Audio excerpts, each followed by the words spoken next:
Hello, everybody. Hello. It's Phil and Oscar. We're back. Yes, that's right. I know everyone is looking forward to seeing me. Thank you so much.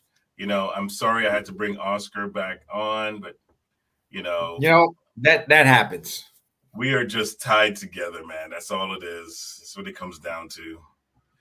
Well, we have a great show for you, and we have an exceptional person that we will be talking and interviewing, and so we wanted to bring her specifically to our audience because we want to talk about it. We want to talk about emotional health, and how important it is, and she specializes in this area. So we want you to hear a whole lot more about that and more to come. But before we get into that, we are promoting this event that's going to be coming up in June. Am I right, Oscar? That's June, right? June? Yeah. Yep. And here we go. Hi, everyone.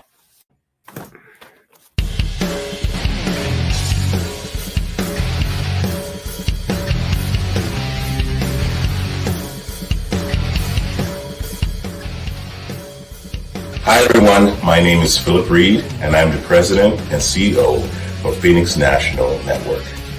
I'm so proud to celebrate the second year of the Bishop's Corner on June 10th and 11th of this year. And we're going to be having a wonderful concert of celebration with Dwight Strouder and his team, and it's going to be a wonderful time.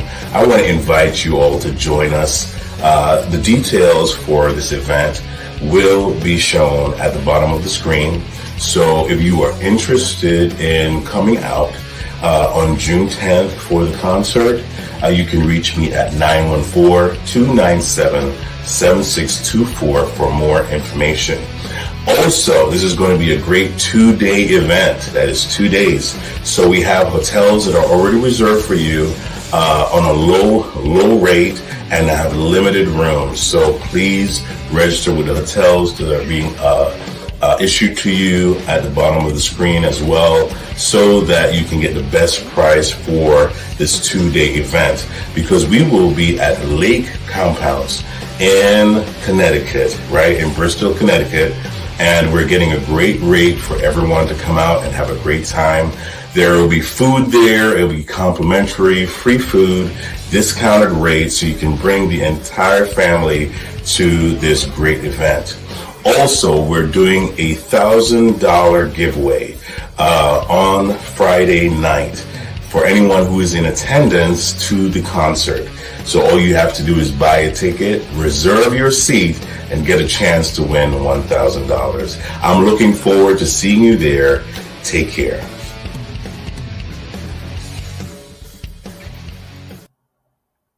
All right, so that's going to be June 10th and 11th. You don't want to miss it because that's just not good. Anything you got to say, Oscar? Or you just muted yourself? Let me unmute.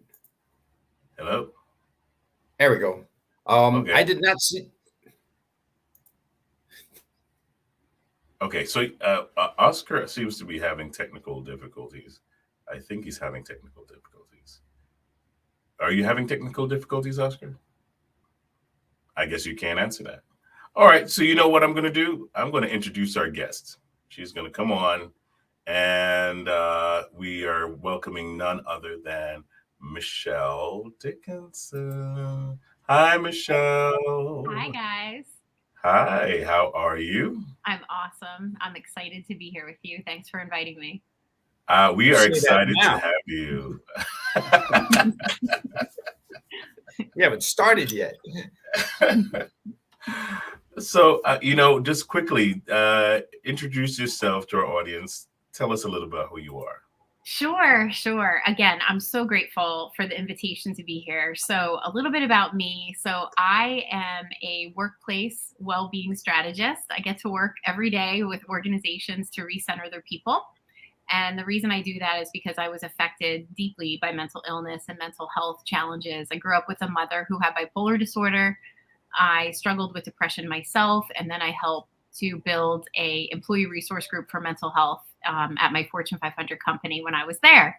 So I'm really connected to this topic. I've given a TED talk and I've written a memoir about it. And I really just want to end suffering in silence. Too many people, especially now, are struggling.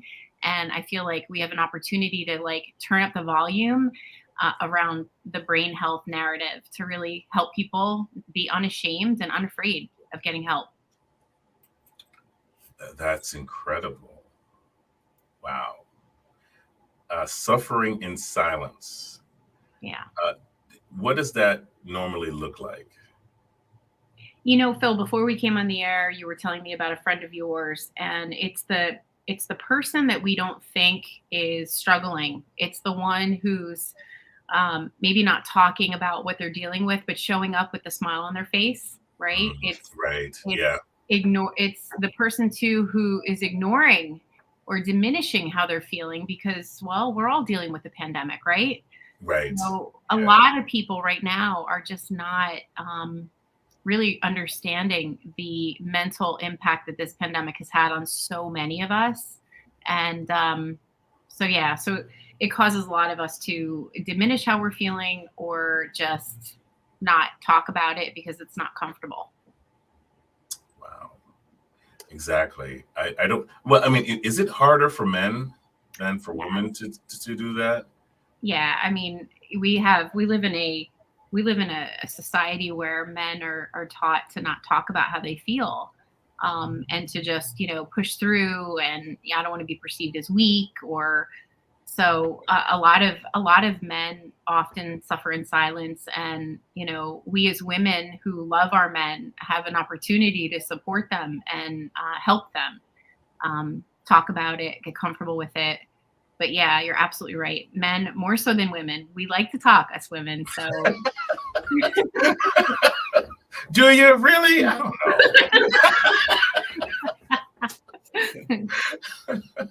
know.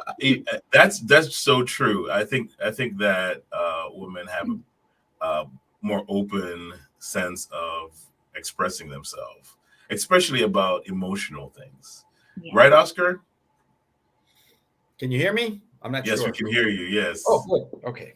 Yes. Yeah. Men keep like you said. Men push through. Keep that stiff upper lip going, and then that's why men go and play golf, just to like release, and that's where men talk. In a sports setting, but not like women do. They sit down and they chat and they get everything out in the open, and guys like, no, I'm fine. Yeah. But to your point, Oscar, one of the things I like to remind ladies, like, what is it that we can do? And the one thing we can do is encourage that connection that our male, whether it's our partner or our father or our counterpart, whoever, is to encourage them to spend time with their guys, right? Because on some level they're connecting, and that connection is very important. They might not be pouring their hearts out to one another, but that bond and that connection is nurturing. So I always say, let's support our men in doing what they love to do so they can have that connection to other men.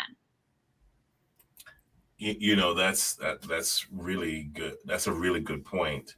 But what are some of the ways that you can approach a situation like that, though? Like, Yeah. everyone is kind of like in trying to get an understanding of how do you do that. Yeah. And can you give it like an example, maybe? I think as partners, we have the opportunity to provide a safe, nurturing space, right? An open space, a space that's judgment free, a space where if your loved one wants to talk, they will talk, but you've opened the door when they're ready. And then just, like, he used the pandemic as an excuse. Like, we were withheld connection from those we loved because we were quarantined. So encouragement of, you can get out with your friends. Like, isn't that amazing? Like, when are you going to do that? Like, go hang with the guys, go do something. Like, I'm going to go do something with the girls. You go do something with the guys, and just make it all about connection, because connection is really what's healthy for us. Absolutely. Any Any questions you have, Oscar? Yeah, because that again, that's what we do on the show, and with the group that we have, it's a lot of connection, and we meet online, and then once a month we have lunch together. So there's a real physical connection, and there's the online group that we have. So yeah, we do that connection. I think also, Oscar, we survived this pandemic because we had each other, right? We had an outlet with each other. We met online, and then we started doing this networking group thing, and it just turned into what we see right now. Over time, it was like we just said, okay, let's keep doing this, and it's been great. It's been fun to have that level of support. But my question is, like, how did you get into all of this, though? What motivated you to kind of get into this field? Phil, I was minding my own business, working in a corporate job, thought I'd retire into the sunset. I had no thought that I would become an advocate and do this work. But, growing up with a mother who had bipolar disorder, it wasn't a conversation that I ever really had. And a colleague found out that that was my childhood, that that's what my experience was. And she nominated me to give a TED Talk. And so that sort of started this entire ball rolling. I gave the TED Talk about my mom. I then was inspired to write my memoir, Breaking Into My Life. And I found that those two experiences were able to open up conversations that weren't going to happen. It created relatedness. People were coming out and talking to me about their experiences. And I said to myself, wow, like the power of storytelling, like what else could I do with this? What else could I do to cause a positive change? And so then I just started talking at Rotary clubs, and people were inviting me to talk about mental health and my story. And I just got really connected to it. And I said, okay, so I think that there's a bigger calling. I think I need to be doing more with what I've been given. And so I left the corporate world and started my own company, like right before the pandemic. Like timing was absurd. That sounds so familiar, That's a good idea.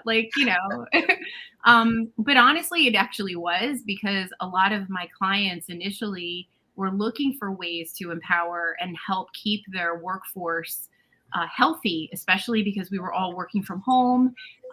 People were trying to balance their families, homeschooling their kids, all of that pressure and stress. So that's how I sort of fell into it. And because I had suffered from depression and I'd put myself through a lot of rigorous self-development work with like Landmark and Tony Robbins, I had a lot of tools in my tool belt where I could teach resilience.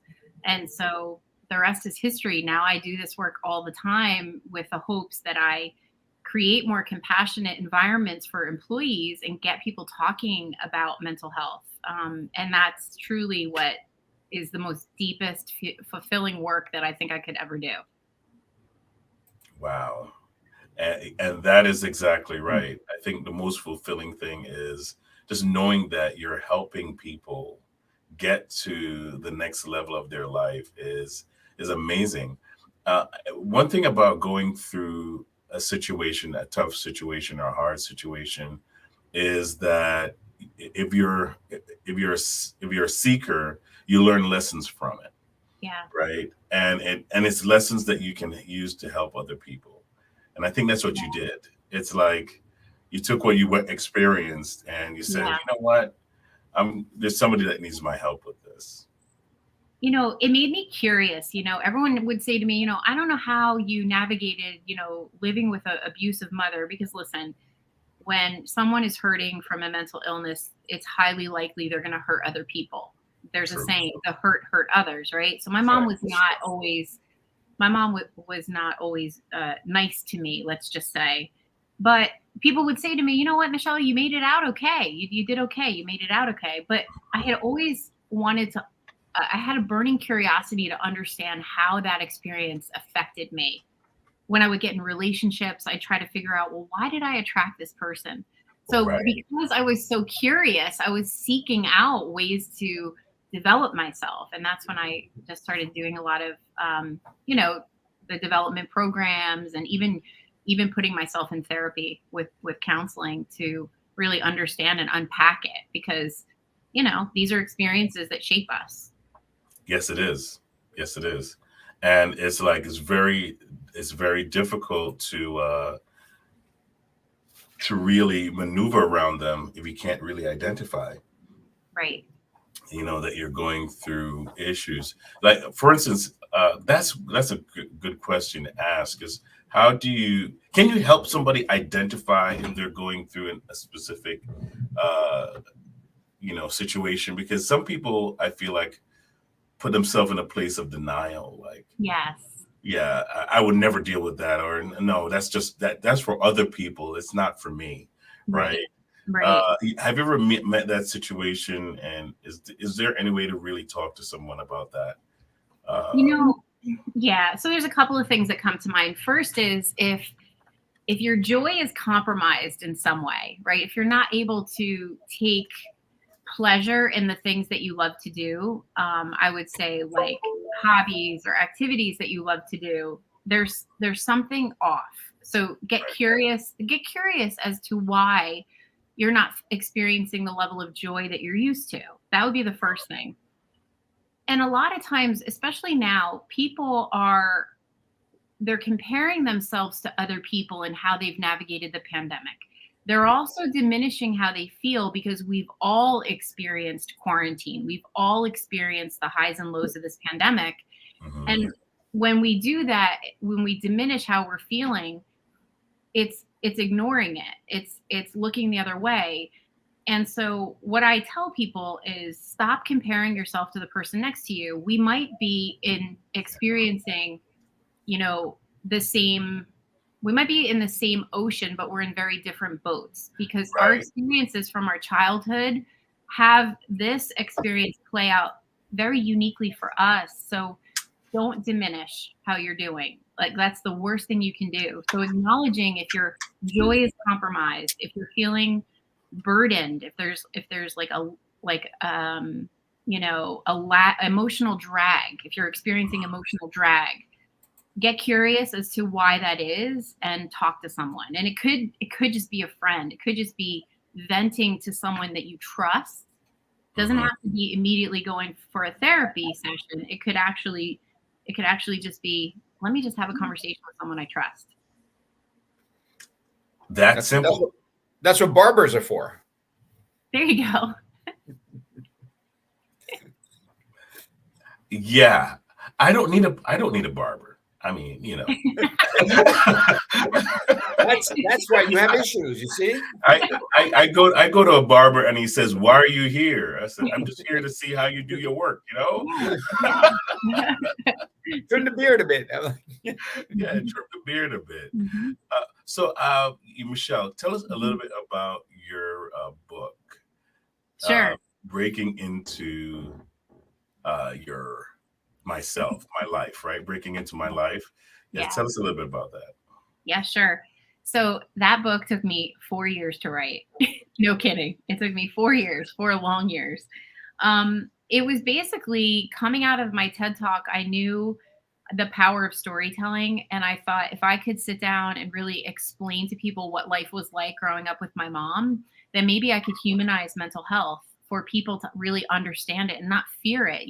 Oftentimes mental health and mental illness gets painted in the media as a horrific event. And so I thought if I could tell the story of my mom, they could see that my mom was not her diagnosis. And oftentimes we collapse someone as a person with their illness when that's not fair to do because the person is not what their diagnosis is. So the book itself it takes you through my life, my childhood, my adolescent years, my young adult life, and my adult life, and how the impact of my mom shaped me, what it taught me, some of the more painful experiences, but then ultimately how it positioned me to really rise above and hopefully inspire other people that if you have challenges in your childhood and in your young life, that those experiences don't dictate your future. You get to say how the future goes.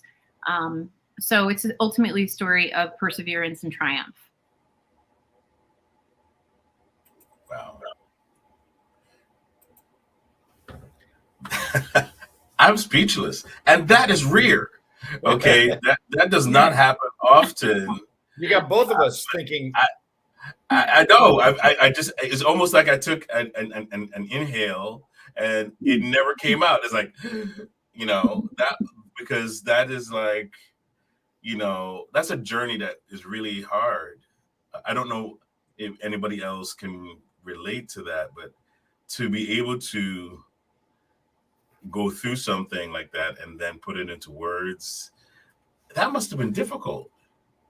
Yeah, I mean, that's why it took 4 years. So for me, I mean, it was reliving those experiences. I was fortunate. I had an amazing writing coach because I'm not a writer by training. So I had a writing coach, and she would ask me to relive those experiences so that I could write about them. And some of them were really painful. So I would actually have to take away like months of time to step away from the content because it was so intense.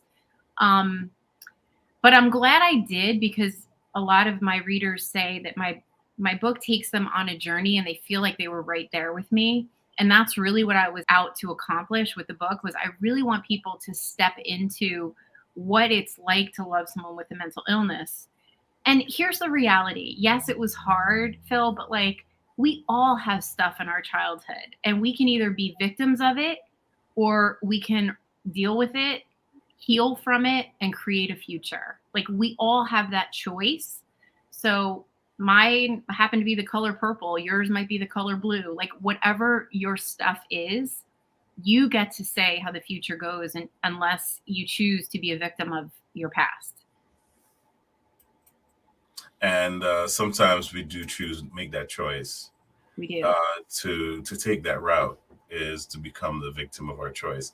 It's funny that you should say that, because there's so many times I feel like personally that I could get stuck. Yeah.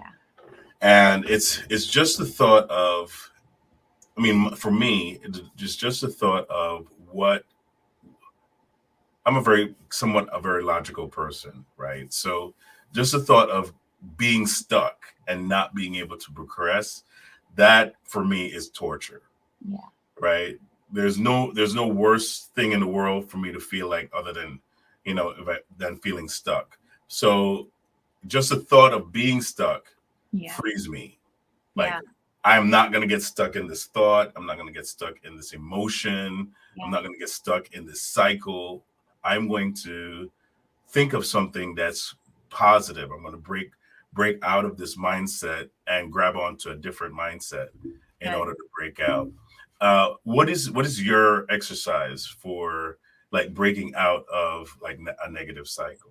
Yeah, that's such a great question. And I think, we all have to have something in our toolbox for that. So for me, it's easy as an entrepreneur to go down that rabbit hole, right? To like grab onto it and just ride the rabbit hole down, down, down. It's so easy. It's like taking a train. It's just like waving down and go, I'm on this train. Yeah. But like, our energy is going to go where our attention flows. So for me, I try really hard to say, all right, what is going good? What is going right? And it's as simple as reflecting on things I'm grateful for, right? Like, what's working? Okay, let's just get present to all the good stuff that is working so that we don't go down the rabbit hole with what isn't. But I also try really hard to fill my head with positive stuff. So I'm always listening to, whether it's Joe Dispenza or Tony Robbins, or I'm listening to Esther and Jerry Hicks. I'm always trying to make sure that I'm getting that positive messaging into my head instead of allowing it to fate and whatever pops up on my screen, So I try to protect what I'm consuming in my mind is my point. So I am less likely to go down the rabbit hole. And when I do, I try to limit it. I mean, because I'm human and I will. So I try to limit it. Wow. So you try to be present, I think, is because I'm looking at Lao Tzu said, if you're depressed, you're living in the past. If you're anxious, you're living in the future. You can only live in the present, and that's the only thing you can control. Right. Right. And recognizing that where you are is a result of the actions or inactions that you've taken in the past. And you get to say how the future goes by the actions you take right now. Yes. Right. Yes, exactly. That, I mean, what you said right there is the caveat for as well. It's like when you realize what you have, you literally have some control over, and that is not other people. Right. You can't control other people. I had to learn that. And not in the sense of control, manipulate, it's in the sense of, you can't make somebody love you. You No. can't make somebody care. You can't make people do something. And so once you kind of realize the things you have control over, Yeah. which is you, Right. it's empowering. It is really like, it really brings you to another level, doesn't it?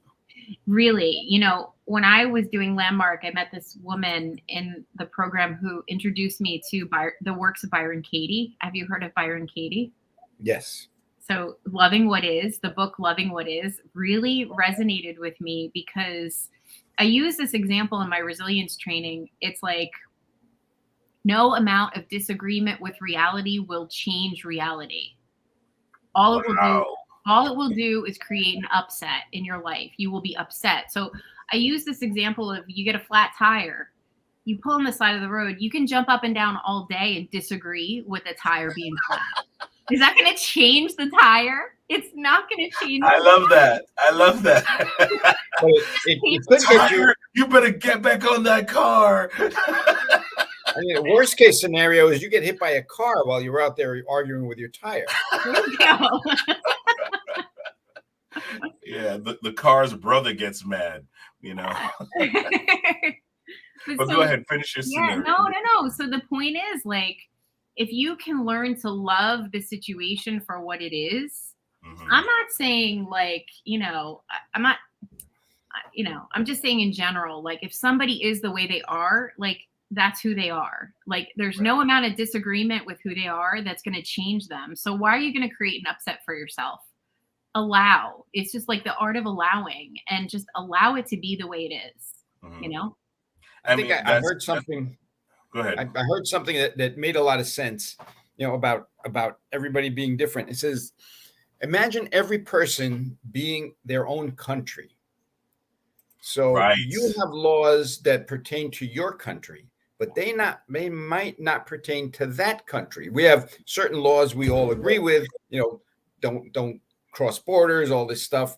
But what I do in my country is my business. Yeah. And I have no business going over to your country and say, you need to change the side of the road you're driving on. You need to change this because that's the way I like it. So that's the best thing I heard to put it into mind. Like, yeah, everyone's their own country and we have an agreement between countries, but we cannot go in there and change their laws. Right. That is one profound statement, Oscar. Why? Yeah, I don't make these things up. I do a lot of R&D, which is rob and duplicate. Yeah, there you go. That's I can vouch for that. Because I'm your partner, right? Yes. So here's the thing, right? The thing with that is, I mean, reason why I say that's a profound statement is because when I thought about that, I've always thought of everyone being like their own country. Mhm. And when I meet someone, I think of it like negotiations are being made, right? You're looking at how they, I mean, 90% of communication is body language. So you're looking at how they respond to you and how you respond to them. And you're kind of like saying to yourself, should I become an ally or should I just remain neutral? And in those talks, that's really what the decision you make is, okay, I want to get to know this person more, or, you give them a fake number and you walk away, which I've never done that, ever done that. Karma. You've been the recipient of a make-believe number more than once, I guess, but. So, on another level, uh, tell us how people can reach. I know you have a specialty, and people can reach out to you for to help them in these situations. Mhm. So tell us how that can happen. Sure. What I largely do in organizations is teach resilience. I want to help people preserve their well-being and give them tangible things they can do every day. And the other piece is I want to teach leaders how to engage safely in a conversation if they think their employees are struggling, because so many people feel that their people might be struggling, but they just don't know how to approach the conversation. So those are the two big things I do in the workplace. And you can contact me. The best way is through LinkedIn. I'm always, highlighting things that I'm doing mostly in LinkedIn, especially, I have a mental health series that I do where I'm talking to people about mental health. You can learn more about different diagnoses. You can learn about, different strategies to help yourself. So LinkedIn's probably the best bet. If you're interested in my website for corporate support, I also do public speaking. May is Mental Health Awareness Month, so I'm on a mission to talk about mental health in workplaces in the month of May. But you can contact me by careforyourpeople.com as well. Awesome. Thank you so much for sharing that. Michelle, it was so amazing to have you on. And Oscar, thank you for making this connection, man. Yeah, well, all right. Let's talk about connection. I'm, in our networking group, we have what's called a face-to-face, where you make a meeting with someone to find out more about them.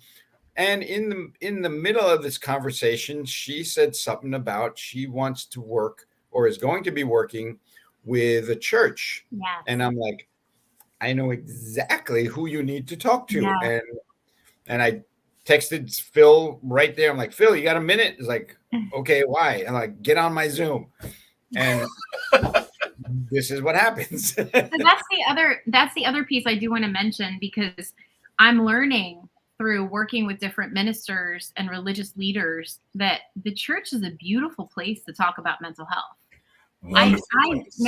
I never thought about it, because it's always been, we'll pray about it. But imagine if you combine prayer with resources, and it's already a safe space for people to talk about mental health. So I'm doing more and more churches. I actually have a resilience program I'm doing next week with my first church, and I'm excited about it because they are embracing this conversation. So thank you.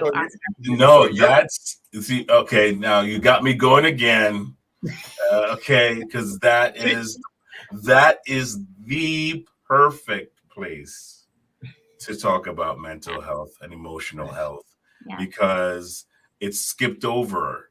And this is why I said the statement I said in the beginning, for the people that are totally masking and ignoring the fact that they need more personal attention. Yeah. Right? It's not where you're going to just be able to talk about, shout it out and, praise it away and, pray it away. It's not going to go away like that.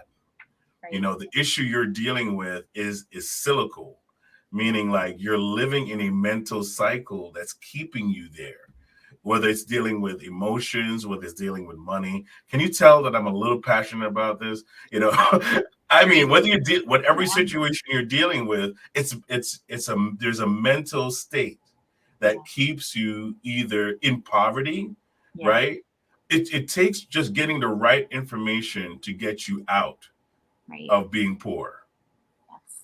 A lot of times we're poor because we operate under a poor mindset. Yes. We don't handle our money right. We don't treat our relationships right. You cheat, you lie, you roll over. And so it's like you don't keep relationships well. You don't manage money well. There are repercussions for cycles like that. Yeah. Right. Yeah. There's repercussions for that. So it's great to kind of like teach people how to think. Whew, yeah. I get excited about it. My whole thing is, as you said, you go to church and you pray about it. Well, there's the answer to all the prayers. Michelle shows up and say, I got that resource you were looking for. So there you go. Absolutely. That's how it works. That's great, Oscar. That is That's exactly how it works. So Michelle is the answer to somebody's prayers. How do you like that? How's that for an ego boost? I love it. Love it. Love it. Love it. Before we go, we're going to promote one of our partners on the Phoenix National Network. This is one with Whitney Cobrin, and she's our love coach. Here we go. As a love coach and certified life coach, I help empower women to love themselves, love their lives, and have lasting love. Watch my Heart Hunters Love Coaching program live every week on Tuesdays at 11 a.m. Eastern on the Phoenix National Network or on my website, whitneylovecoach.com. My guests and I will be discussing self-love, communication tips, embodiment, masculine, feminine polarity, and all sorts of juicy topics related to love, dating, and relationships. So go ahead and put a reminder in your phone now to watch every Tuesday at 11 a.m. Eastern.